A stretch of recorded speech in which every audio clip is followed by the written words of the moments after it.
The Roman culture has greatly influenced many aspects of the world. One of these aspects that is often overlooked is their beautiful gardens.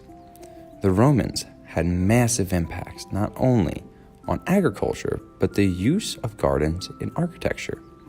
The development of Roman gardens over time was influenced by a multitude of different cultures, including Egyptian and Greek garden design. This resulted in a unity of many different parts of the world. Roman gardens have evolved over time, creating several classic garden styles. And similarly to how the Romans integrated many different influences into their styles have themselves gone on to influence many other future garden styles. Roman gardens began not as a place to relax and admire nature, as gardens often are today, but for much more practical uses. People would plant herbs and vegetables to get food and medicine from their plants for the use of the household. These gardens were referred to as hortus gardens. These gardens were often small, located in tiny areas behind the house's main rooms. Space was a huge limiting factor in the development of these gardens in the cities, for those in the city often lacked room for these gardens and had to resort to window boxes and plantings on roofs. The most common plants grown in the hortus gardens included thyme, basil, mint, and savory, all of which were important for both cooking and medicinal use. As larger city vegetable gardens began developing, household gardens were transformed for more ornamental use.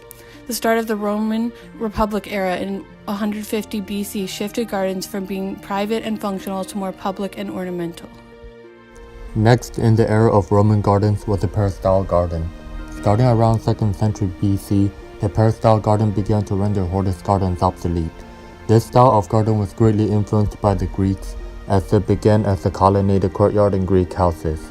The Roman version of peristyle gardens was a garden surrounded by many pillars to support a shady roof, while the center, being the middle courtyard, is exposed to the sky.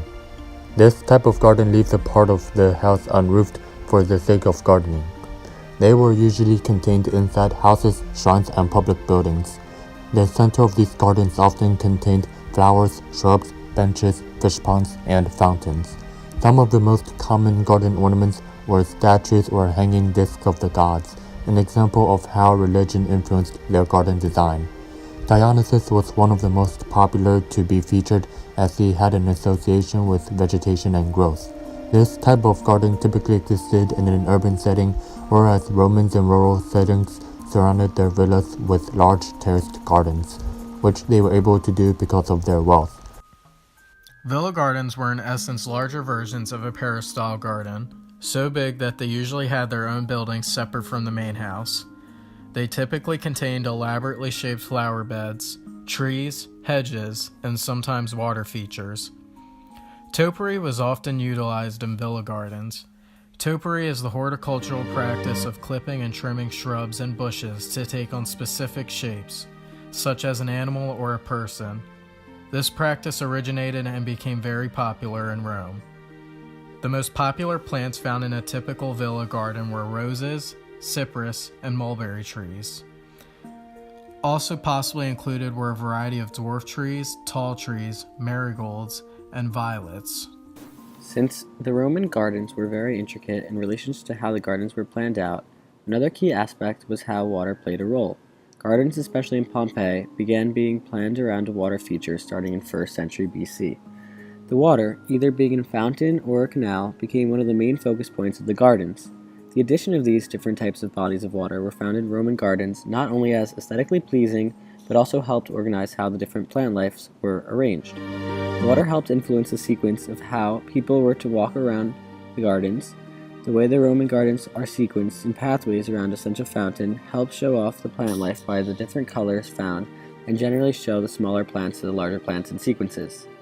In addition, the use of water became a symbol of wealth and status in Roman cultures at the time. Roman gardens will never go out of style.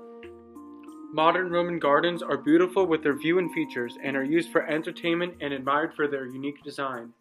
The designs of Roman gardens are very classical and are meant to be places to relax and take your guests to. In a Roman garden today, you may find elements such as wine, fruit, and vegetables. Some plants found in Roman gardens today include roses, mulberry trees, and cypress.